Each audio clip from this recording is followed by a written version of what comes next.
तान्या हमेशा शैतानियां करती रहती थी।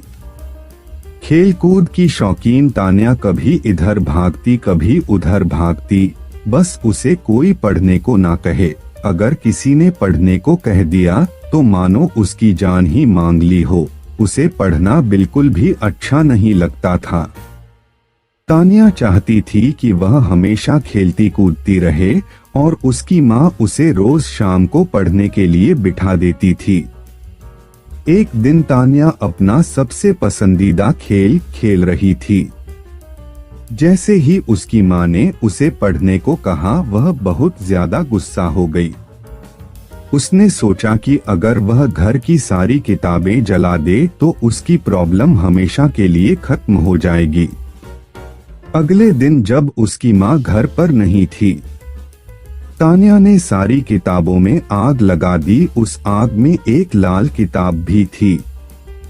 जैसे ही वह किताब जली, बिजली जोर जोर से गड़गड़ाने लगी, तेज हवाएं चलने लगी और अचानक से एक लपट बाहर निकली जो धीरे धीरे एक औरत का रूप लेने लगी। तान्या उसे देखकर बहुत ज्यादा डर गई। तभी अचानक वहां पर उसकी माँ आ गई और तान्या को एक थप्पड़ लगा दिया और तान्या की माँ तुरंत उसे पूजा वाले कमरे में ले गई। माँ ने तान्या को बताया कि जब वह लोग इस घर में आए थे तब कुछ लोग कहते थे कि इस घर में एक चुड़ैल का साया है, तो उन लोगों ने एक बड़े पुजारी को बुलाकर इस घर की पूजा कराई और उस पुजारी ने अपनी शक्ति से उस चुड़ैल के साये को इस किताब के अंदर कैद कर दिया और बोला कि कभी भी इस किताब को कोई हाथ ना लगाए और अगर गलती से किसी ने इसे आग में डाल दिया तो यह चुड़ैल वापस आजाद हो जाएगी। तान्या यह बात सुनकर डर गई और बोली, माँ अब क्या करें?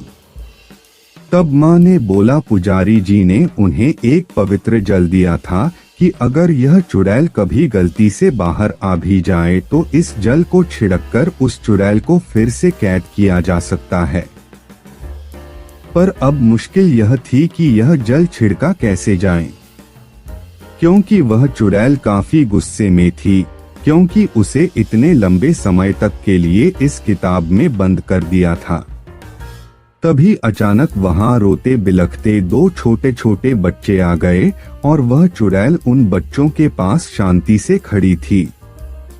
माँ धीरे से कमरे से बाहर आई और उस चुड़ैल से बात करने की कोशिश करने लगी।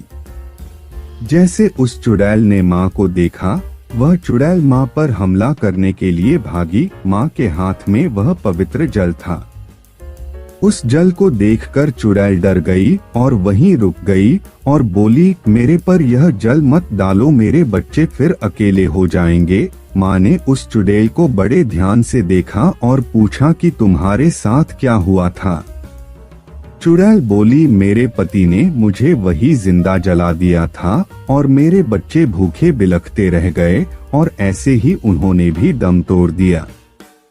बस अंतर इतना रहा कि मैं तो चुड़ैल बन गई और मेरे बच्चे भूत बन गए। तब से हम यहीं रहते थे, पर 10 साल पहले तुम आए और तुमने मुझे इस किताब में कैद कर दिया। आज मैं वापस आजाद हुई हूँ। मैं अपने बच्चों को वापस अकेले नहीं छोड़ना चाहती हूँ। माँ सोचने लगी कि अगर यह चुड़ैल ऐसे ही रही और लोगों को नुकसान पहुँचाएगी, तभी चुड़ैल बोली कि तुम हम पर जल मत डालो, हमें मुक्ति दिला दो। माँ ने पूछा कि मैं तुम्हें मुक्ति कैसे दिला सकती हूँ?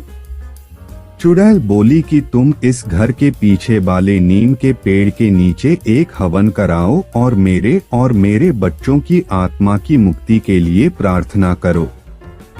माँ ने पूछा कि उस पेड़ के नीचे क्यों? चुड़ैल बोली कि मेरे पति ने मुझे यहीं जलाया था और अगर कोई उस पेड़ के नीचे हवन करता है और मेरे बच्चों की मुक्ति की प्रार्थना करता है तो हमें मुक्ति मिल सकती है। अगले दिन तान्या की माँ ने वहां पर एक छोटा सा हवन कराया। जिसमें उन लोगों ने उस चुड़ैल और उसके बच्चों की मुक्ति के लिए प्रार्थना करी। इससे उस चुड़ैल और उसके बच्चों को मुक्ति मिल गई और वह हमेशा के लिए वहां से चले गए। और तान्या को भी यह बात समझ आ गई कि हमें ऐसे सारी किताबें नहीं जलानी चाहिए और हमें पढ़ना भी चाहिए, जिससे हम अच्छे और समझदार इंसान बन सके। कोई इंसान जन्म से बुरा नहीं होता, हालात उसे बुरा बना देते हैं। उसे अपने आप को सुधारने का मौका देना चाहिए।